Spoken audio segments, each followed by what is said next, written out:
Alright, and welcome to another part of Victoria 2. It's been a little bit since I've recorded this, so I'm not exactly sure what I was doing, but it appears I'm in a war. What was that over? Japanese acquisition of Johor. Oh, right, I had just taken Johor because they had this amazing precious metals and the tropical wood. But Dai Viet and Burma are both still at war with me, despite me winning the war. Right. Okay. So I think I was going to use my navy for this. And I have a modern army. I haven't really gotten into actual army structure quite yet, but, you know, this will do. I'm just going to split it up, because since I only have 9 transport ships... 9, I can only effectively, or not even effectively, but just at all, I can only carry 9 different brigades.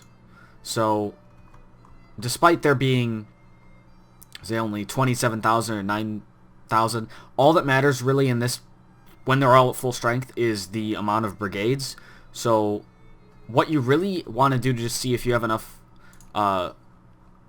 room on your ships, is you just add up all the men, so there's 27, and divide it by 3. Because that's how the weight works. Like, these can carry 9 weight. You just divide that number by 3. At least for infantry and junk. So let's speed this up. Get those guys right on the boat. Probably could have just moved the boat. Might have been quicker, but... this war doesn't really matter about efficiency too much. It's not going to be difficult. My armies are just... they're just better in every way, basically. So... actually, I think I'm going to be leaving this army down here as well. It's probably best if I do. In the event of a revolt, I don't want to take a long time to get down there. We don't want any nationalists or anything, do we? No, I don't think so. Tensions in Seoul. Do we have... oh yeah, there's a lot of crises potential. We really don't want to be losing this prestige, because we want to make sure that we're staying as a great power. And out of all the great powers, we have the lowest prestige, so I think we're just going to have to go with the flashpoint tension. But, yeah, it's not that bad. Let's see, how's the budget doing? Well, we're losing a bunch of money. This is due to administration costs. Administration efficiency is at 100. Well, we got plenty of bureaucrats, so I suppose we could just lower this a bit. Now people were commenting, why do I have my defense spending so low? I mean, you're not going to get any soldiers. That's absolutely right. I don't plan on invading China in this. That's not the kind of let's play I'm going for here. Oh god, another one of these. I'm not trying to invade China, so I don't need so many like large swaths of just armies. I don't need that many soldiers. I'd much rather have them be craftsmen. And so, look, there are people stopping from being soldiers. Good. I don't want them to be soldiers. Oh sure. Oh no, I want them to be... actually, yeah, I think I want them to be angry, because I'd like a reform or two. So if they become angry, if a population's militancy is high, then they will likely convert from the conservative ideology to liberal, or if it's like they're socialist or communist, whatever. It depends on a couple other factors, such as consciousness as well. But for the time being, in 1855, they'll just become a liberal. It looks like we've lost a ship. So let's send this down here to just replenish. Should just heal up from being there. Oh, speaking of which, I think we should make some naval bases down here. We just got our new tech, which is amazing.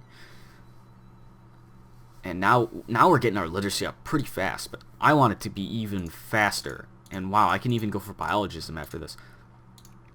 I want really good literacy. So by the end of the game, we're shooting for... I don't want to say it like it, but maybe 100% literacy. That'd be really awesome. I've done it a couple times in other countries. Everyone except for Austria. That's impossible. They start off with like 20. Ugh. Hate playing Austria. Just for that reason. Their tech is just always so backwards. Anyway, our factories are, for the most part, not doing that well, but, you know, we don't really have the industry techs to make them that efficient yet. That's alright. We're subsidizing it all. And it looks like it's not costing us that much. At the bottom of the list there, you can see it's cost us 2, now nothing. Not that much.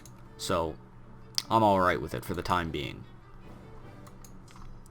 Do we have a good general here? Attack +1. That's just something in a small invasion like this I prefer to do myself. Just pick a general. We have Hiroshi Kawakami, who has... Let's pause it for this. Who has better morale, organization, experience, and +1 attack. Whereas this guy has basically the same, slightly worse. This guy, 3.2 and 2.8. Identical. Oh, that's because it is the same guy. Well, anyway, this is the best guy we have for attacking. So let's just try it out and see if this army's good enough to kill these irregulars. Looks like it is. We didn't even get that good of a dice roll. And we're still winning. That's to be expected, though. We have guns. They kind of don't. Yeah. I expected that. Might as well chase them down. That way they never get the chance to reorganize. The military system is pretty similar to Europa and other games in the Paradox kind of series they have, in that way where you kind of always want to chase down their armies. Once you destroy their armies, you can just siege everything then. If I just destroy this army completely, then I've done this strategy a couple times, and I found that if they have no army, it works amazingly. What I do is I split up my army, so I have very small armies sieging every single province, because that way if they make an army, it will almost instantly die, and my attrition is really bad. I'm heading home. But, oh, I can't even go there. Well, I might as well. Gonna have to send more men. Anyway, if their attrition... I wasn't gonna say attrition, was I? If they're making armies and you have men everywhere, those armies will be dead on arrival. The second they pop out, they're going to die. And that's perfect, really. Because if they do that, they're never going to be able to consolidate an army to confront your 6,000 men in each province. So once you deal with the main armies, then you can just distribute all your forces throughout their entire country. I was really hoping to keep this so I could use it as a port, but I suppose they're going to take it back. That's alright. We can still kill their army, probably. We've got a decent general. Besides, we're not even trying to get anything out of this war. We just want white peace. Can we get that? Yeah. So, it was really unnecessary. I'm going to send that guy back. Hopefully these guys... No, they're not dying. We're not at war. I'm just going to hold shift and click on this button here. Now what that does if you have a House Divided as well as Heart of Darkness, if you hold shift and you click on this expand factory button, it will expand any factory that is close to its employee limit. Like this factory here was close enough. It was within 1,000 workers.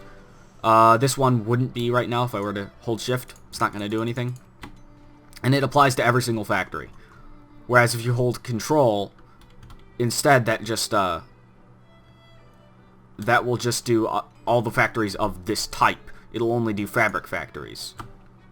Kind of convenient if you like micromanaging your economy. Alright, now that I'm not in war, I am kind of concerned that I'm losing money. It's not that much, but we're gonna have to cut back on some of our spending, or perhaps raise taxes. Looks like we have a bunch of artisans that are getting their needs. Like their luxury needs, at that. So we might be able to raise the taxes on the middle class. Let's just look and see. Alright, we have 2,000... Okay, almost 3,000 capitalists, and it's going up. So let's raise the taxes on the middle class a bit. Just 40%, and now we're making money again. Let's put it at 45, and maybe see if we can't consistently make money. Well, that'll do.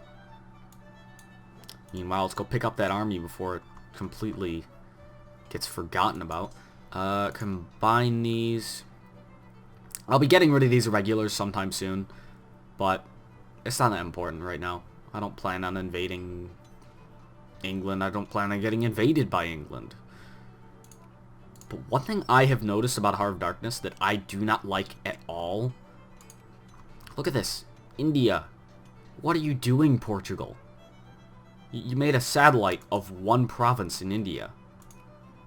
Come on, you can't just call that India. Just, I think I've commented this on this in a video already, but they release stuff too easily. It makes the map look terrible. Come on. New Zealand, and also owning all of New Zealand. Australia. And there's, if they do it like this, if they want the AI to release nations like this, they should at least give them an option to absorb, or to give the land, as opposed to just release them once and forget about it. Oh, I probably shouldn't be just... Oh, get on the fleet. Oh, okay. We're gonna have to scrap one of these armies. We were one army too big since we lost a ship. Tragic. And since we have 8 brigades here, we'll fit it on 8 ships, which will be just fine, and we'll send them back to Tokyo. I think that's Edo, yeah. Same place, really. No, it's what? What's next? Oh, we've got our technology. Now, after I get functionalism, I'll be getting my education. It'll be going... my literacy will be going up pretty fast, because my education efficiency is going to be really good. But I don't think it's that necessary I get this as soon as possible, biologism. It's a good tech. The education efficiency would help. But actually, I think I'm going to start going for industry techs, because my industry is not doing that well. It's getting by because I'm subsidizing everything. But I'd like to actually have the industry make a profit, and so I think it's important that we get some of these. And also, this medicine tech is really useful for combat. Look at this. Army attrition goes down all over the place. And population growth goes up a lot as well. Heredity, thermometers, bacteria principle. That help with our pop growth. And we want that as Japan. 9 million is not that much. And right now we're not getting any emigrants, but it'll happen. Which you can just find out by clicking on your country and hovering over. It'll tell you if there are any. It'll tell you if you have people leaving your country or coming to it. So our army is back home. Looks like we're just going to have to make a couple more men to send back into the army. But I suppose we might as well use this time to build a proper army. Doesn't sound terrible. First off, alright, we got our stockpile spending at maximum, just like we want it. And now what I'm going to do is set a rally point. Do I have any rally points already set? Go to the recruitment map mode. Yes, we have stuff going. We have ships going to Kyoto and men going to Edo. So let's disable that. Let's just send them to Kyoto as well. So I'll do that. And now I'm going to queue up. Let's see. Infantry are just basically, they're round out. Attack defense normally is pretty similar. Some techs might change that up, but it'll normally stay about the same. Cavalry, slightly attack heavy, but one thing that they get is better maneuver, which helps in battle. They also get to move faster, obviously, but it'll be slowed down by infantry if you're putting them both in the same army. because you can't really go faster than your slowest guy. Crusaders, Dragoons, and Hussars are, however, a little different. Dragoons get this one reconnaissance, and reconnaissance helps you capture stuff faster. So if you have Dragoons in an army that is just solely meant for capturing land, that will help. And Hussars have 2 reconnaissance, so they're even better. But if you notice, their attack is slightly worse than the Dragoons, but they also have a better maneuver. So it depends if you are using this army to take lands, just in the case of Crusaders, if you're just using it for battles. So looks like we actually have a lot of Korean infantry we're going to be making. So actually, I'm going to be setting a rally point over in Korea. Incheon. Now, let's look at our supply limit. See how big we should actually make these armies. Let's pause this real quick. If we go and look at... where is it? Come on, there we are. Supply limit. We have a supply limit of 40 here. 30 there, that's just because it's woods. And we do have a railroad, but... woods. Yeah, what are you going to do? Supply limit is 40. Japan's a lot lower just because of hills. But I think we shouldn't go above 30 supply limit. Actually, I think it'd be really bad if we go above 30. Just because if we ever do get in a war with anyone up here, or anywhere else, their supply limit is complete crap. Our men will all die from attrition like they did down here, where they have a supply limit of 10. So it's important that we don't have our armies too large quite yet. Later on, if we're facing a modernized China where they have railroads as well, and it'll just be... we also will have better techs in the future. Then we'll have armies that are bigger. Maybe 50,000, maybe bigger. But right now I'm going to keep it to 30,000 max. And so let's just get to actually making the army. I'm going to make sure I only build Koreans, because then they'll be built on the Korean Peninsula. And so let's build, say... let's get 5 infantry. They're the base of every army. Now these Cav 3, they're really not that great. Yeah, Hussars beat them in about every category. Yeah. Do they cost more at least? Yes. Cavalry are dirt cheap, while Hussars need, yeah, luxury clothes, canned food, and guns. Cavalry just need wool and wine, so keep that in mind also. Oh yeah, Crusaders also use steel. Dragoons use wine, while these use luxury clothes. Okay. Still though, we're going to be making Hussars. I like them. They've got the good reconnaissance, maneuver, and their attack and defense is still better than cavalry. Let's build 2 of those. Then artillery. They have support, which will help you in battle. They're not going to engage directly, but they're very useful. So let's build another Hussar. And we want to keep this to a units being built limit of 10, because that way this army will end up being 30,000. So let's build 2 artillery. Now, if I could, I would put 1 engineer in there, because engineer help negate some of the penalties for crossing a river and that kind of stuff, and attacking a fort. So it's nice to keep just 1 or 2 of them in your army. They're not good at fighting, as you can see. Well, they are at defense, but it's useful to keep just a few of them in your armies. Guards I would get if I could. They're amazing at attacking, but we'll have to make some armies with those later. Anyway, we got that queued up. Bunch of infantry. I believe I made them all from Korea. Oh, we're going to be finding out. And we've got our tech. So let's get that medicine. We could use that population growth bonus. Although our population is growing quite quickly. We're almost at 10 million. And note that for the purpose of the game, it only says 10 million because that's your working males. But if you hover over that, it'll tell you our total population is 40 million. So really we have 40 million people living in our country, but only 9.97 million are working males. So that's just kind of an interesting thing to look at. Doesn't really play an effect on anything, but you can just look and see, okay, the country is not actually that small. If you go and look at China, for example, just this one Chinese sub-state, the Greater Chinese Empire, basically, 54 million. But in reality, that is 200 million.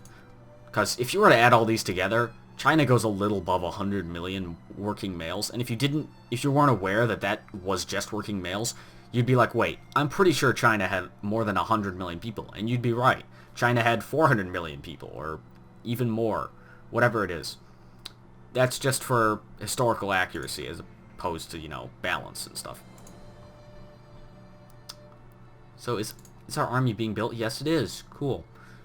Looks like we didn't have any trouble getting those luxury clothes for our hussars. If we look over here, it looks like luxury clothes are in high demand, but are we making any? Yep, we are. So we have direct access to them. And we are making our own silk as well, so I believe so. Yeah, we are. Not much, but at least we have our own supply of silk, so we're not held back in any way. So that's good. Looks like this luxury clothes factory is actually making a lot of money as well. Good. But there is a cotton shortage. Is that in high demand? Imagine it is. Absolutely in high demand.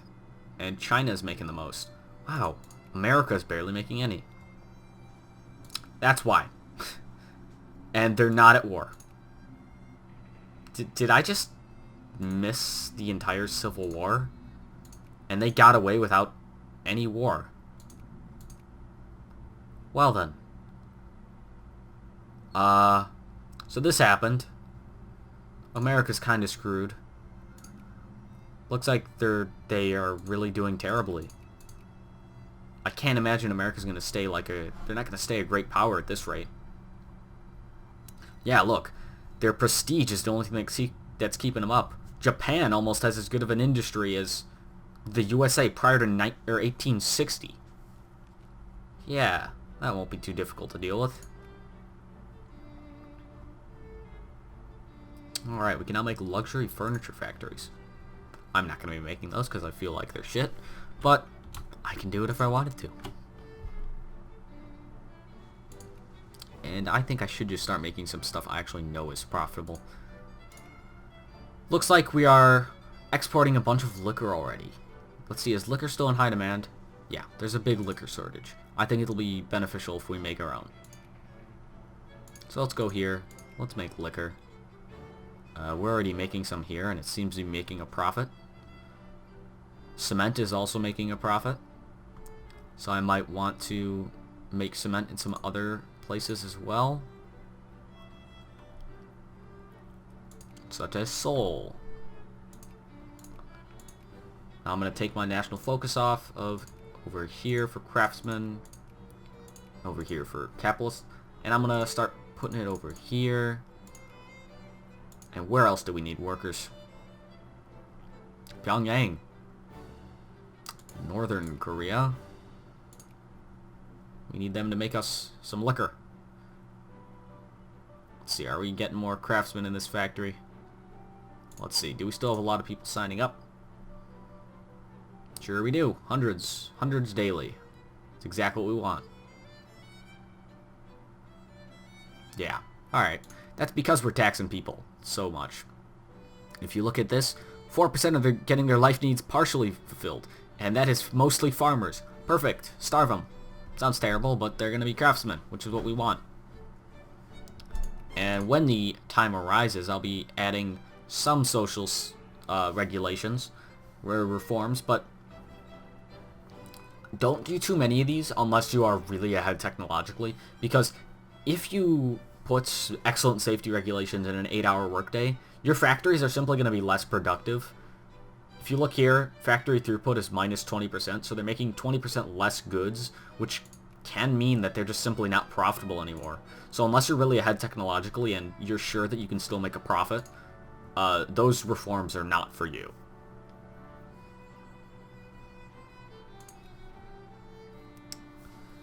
And Let's see if we hold shift and click. Do we have any factories being upgraded? Sure we do. One there in Chubu. That's about it. We don't have that many craftsmen quite yet, but we're dealing with that. And now while we're down here, I might as well invade some more people. Oh, Siam. So we don't want our infamy to go above 25. If we were to conquer Siam, what would happen? Let's find out.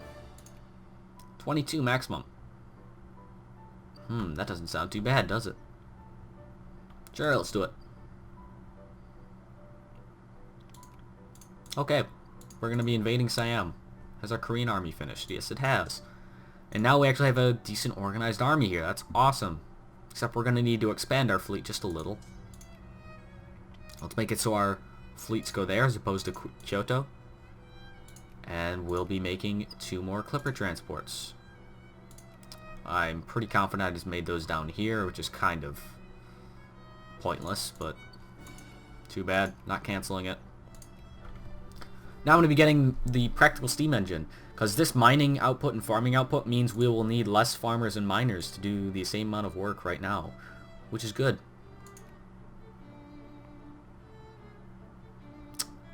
Our top 3 exported goods, precious metal.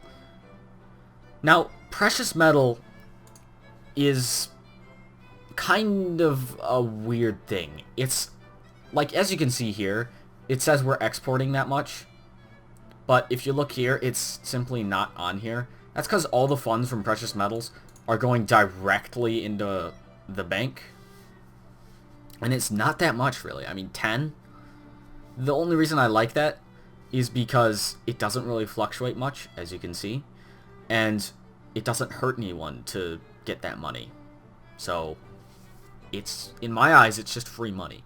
Now, I saw someone say that in the comments, oh, you were making so much money because of that. It's 10. It's pretty insignificant. I just kind of like it. Because by the end of the game, that 10 can be a lot.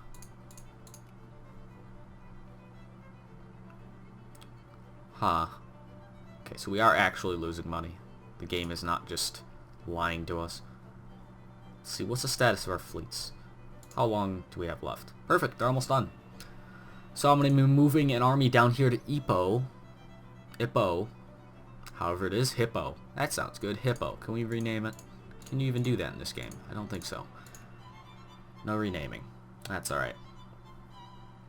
Now we have this ship going up to Tokyo or Edo because we set the rally point, which is good. I like it. That rally point was one of the best additions in A House Divided, I think, because then it just makes the game a lot less micro-intensive. Would that be considered micro or macro? I don't know. Used to play StarCraft, but that's for story for another day. Anyway, how are our fleets doing? Are they even there? Where are you guys? There's one. There's another. Okay, so they'll be arriving shortly. And if we go and check on my war justification, we're only halfway there, so I don't really need to rush it. One thing I should do, though, is get better naval tech. I could really use this battleship column doctrine. That way I can make better naval bases as soon as possible, which will let me field a bigger navy, and it lets me build better ships. Once I have the top level ship, or the naval base, then if I have the technology for it, I'll be able to make dreadnoughts, which are really, really good. Admittedly, cruisers are not that bad either, but same with battleships. Battleships are pretty good as well. But dreadnoughts are just, well, they're dreadnoughts. Can't beat them. Let's go pick up that army down there in Busan. Busan is in the region of Pusan. That's interesting. Huh. Over on the Dota channel, which you may or may not be familiar with, the TheRagingGeeks Dota channel. It is being run by my friend Sung, who is Korean. And I just had to laugh because He made it so I now recognize all these names down here. Busan. Oh no, Busan is in the region of Busan. That's how I thought it should be. Busan, Gwangju, Daejeon, Daegu, Seoul, Incheon. Yeah, that kind of stuff. Anyway. What was that crisis over? West Macedonia. Oh, this is interesting. Austria is saying that West Macedonia, which is down here, should go to Greece. As you can see, Austria is supporting Greece. But Russia is saying the Ottoman Empire should keep that land. Should we take a stance in this?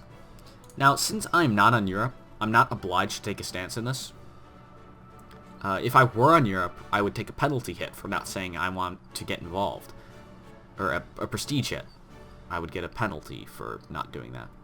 That's weird. Penalty hit. Cool. Anyway, I would get a prestige hit.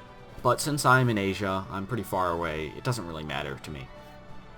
So unless I see one side actually gain a lot of support, I don't think I'm actually going to get involved in this because I don't have the navy to fight anyone, and I don't want to piss off Russia.